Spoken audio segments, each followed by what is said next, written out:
He is the Messiah, the very presence of the living God.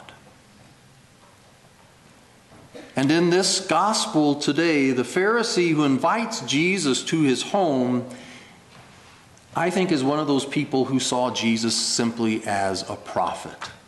And he as much as says so in this gospel today, where he chides Jesus quietly in his own mind, saying, well, if this guy really were a prophet, he would know who and what sort of woman this is who is touching him, that she is a sinner.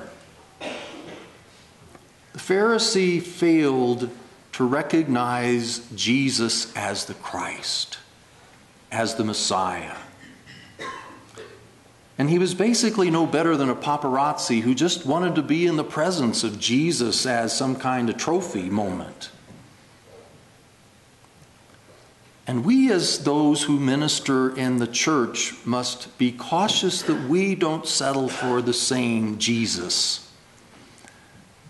That we don't allow ourselves to be comfortable with just being an associate of Jesus. Someone who simply knows him. Someone who's got a privileged place in the church because he's called and chosen us.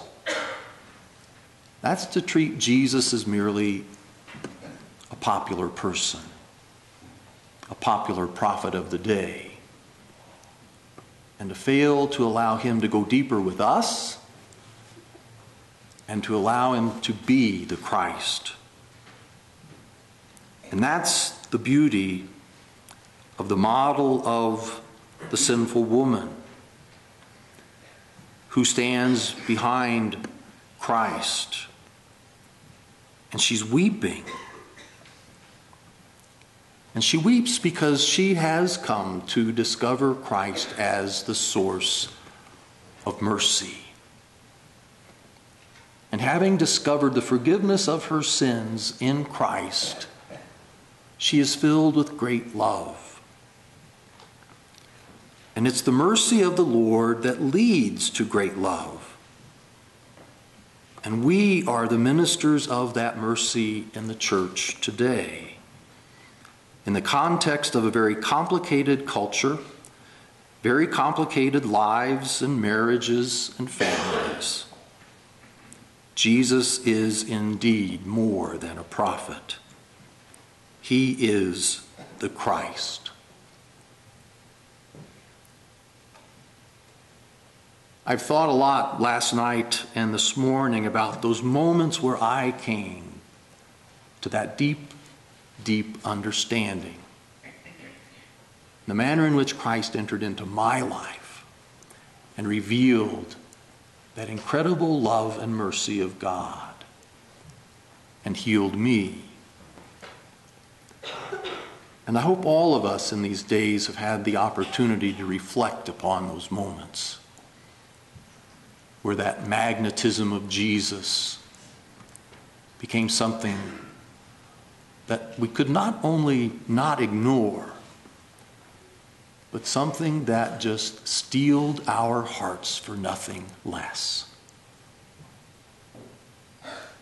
And that we have learned that there is nothing more than to be in his presence, to know his love and his mercy, and the joy of serving him and his people and advancing his kingdom.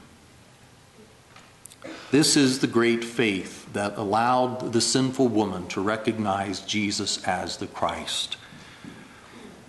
This is the great faith that receives mercy and healing and allows the fullness of life to be restored with great love. That same Christ is present here and now again. Through your faith, through your presence, but especially through his word, this sacrament.